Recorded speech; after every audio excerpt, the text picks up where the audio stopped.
Hello, welcome to Taiji Finger Skills, Part 1. I'm calling it Part 1 because I plan on doing at least one more video using finger skills, and keep in mind these are just my ideas. Thanks for watching. Hello. I'm going to talk a little bit about grasping. The important thing to remember about grasping, using your hands to grab somebody or something, is that you're still going to be doing neutralization. So you shouldn't be using the finger strength or forcing your hands to grab. You want to keep your hands relaxed, all the joints in the fingers and wrist and so forth you want to keep open, and you just want to change the shape of your hand. And neutralizing like that will cause the resistance supplied by the other person to not have much effect. I'm going to just do a simple grasp on Robert's forearm, and what I want you to do, Robert, is have your forearm tight, and I'm going to just grab in this area here, right on this muscle, and I'm going to grab regularly. I'm just going to use finger strength. Now this can be a sensitive area on a lot of people, so as I grab strong, keep tight, like you're trying to resist so this doesn't hurt you, but it still might be a little bit uncomfortable. You feel that? Yeah, it's a pressure point. Right. All right. If I'm going to do this like in Taiji, I'm going to place my hands here, but I'm going to keep everything open. And then what I'm going to do is just change the shape of my hand. And do you feel the difference there? It penetrates a lot quicker. Try to be real strong about this, and I'll see if I can do this slower. I'm just going to come in here, and I'm going to start changing the shape. And you can see how it just kind of smooshes in everything. It should be a little bit different. Are you being strong? So if I'm pushing strong here, then try to be really tight about this. That's better. If I'm pushing strongly, it's still going in here, but I could feel the resistance the whole time. If I'm just changing the shape of this, then it just goes right through very easily. It might be better to see this on his bicep, although he has a shirt on. Hold your bicep really tight. This is an easier muscle here. Have your arm like this, but hold your bicep tight. That tight? You sure? It feels kind of flabby here. Why don't we get tight for that? All right, do it how you want to do it. All right, that's good. All right, so come around here, Addie.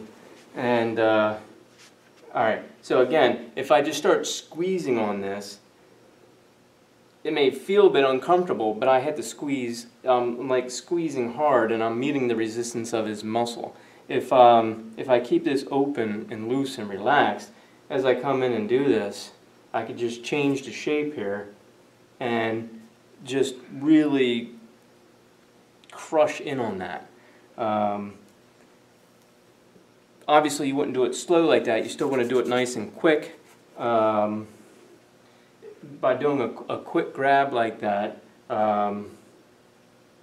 and doing other things along with the grab, you could create a lot of interesting movement here. Right here, I'm just going to grab and kind of quickly close in my hand, and that really causes attention to the area. It causes the body to move. If I was pulling at the same time or pushing at the same time, it allows you to manipulate somebody a lot easier. So if Robert were to grab a hold of me or do something, whatever, and I grabbed his arm here, and I wanted to take him down, be strong for a moment, and if I'm just pushing like this, you know, that's one thing. If I'm loose and open and start doing that, he starts going down more. But if I squeeze in as I do it, it makes the initial part of this even easier, because what happens is it allows him to feed me something. This squeezing in causes a reaction to his body that I then borrow. It just makes it easier for him to go down. So if I come up and squeeze as I do this,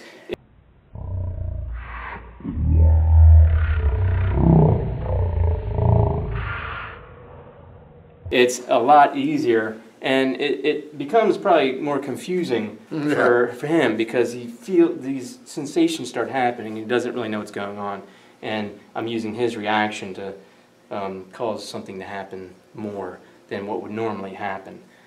So grasping remember, you got to be neutralizing the whole time.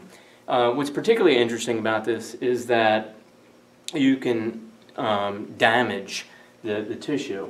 I mean, by doing this hard and fast, you can damage and crush the muscle. Also, if you know where to press, you could easily do this on acupuncture points and have certain effects. You can have an effect on certain nerve plexes in the body. You could damage nerves in the body. You could also cut off blood supply the same way. The body has natural armor and defenses, and by neutralizing, you kind of go right through it all. So you can easily push on a major blood supply. You could even damage a blood vessel that way. And of course, that type of neutralization should be used for anything, not just grabbing, but striking and so forth. You know, like when I'm not going to punch you, but you know, when you punch somebody's body, they generally, you know, they have several layers of muscle going in different directions here, and they'll tend to tighten up, and that helps protect them, right? But if they're through neutralizing, you kind of go through that resistance. Things penetrate more deeply when you're neutralizing. That's why these grasps penetrate very easily compared to a strong grasp. Just like a hit will penetrate more deeply and more easily cause internal damage. What I'm going to do is just push a little bit. Have a tight abdomen here. Alright, so if I'm pushing in your abdomen, keep it real tight so I can't push much. Boy, you're about as, you know, you're softer than I am here. Alright, so this is just me pushing being strong, right? And there's a little give here, but then it hits a wall of resistance there.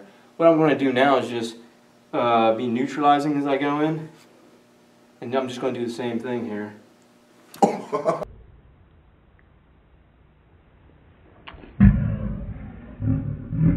And it goes right through his defenses. And I didn't do it hard, and I didn't do it fast. If you do something like that hard and fast, you just go right through, and you know, you could directly hit these organs. I mean, not directly, obviously there's still skin and muscle in the way, but they're not being as protected. You just kind of go right through at these things. So that's with hitting, but that was just finger skills. Very important in Taiji. You got to use your fingers just like you would the rest of your body. They should be loose, open, and neutralizing the whole time. Okay, thank you, Robert, and thank you, Addie, for filming, and bye.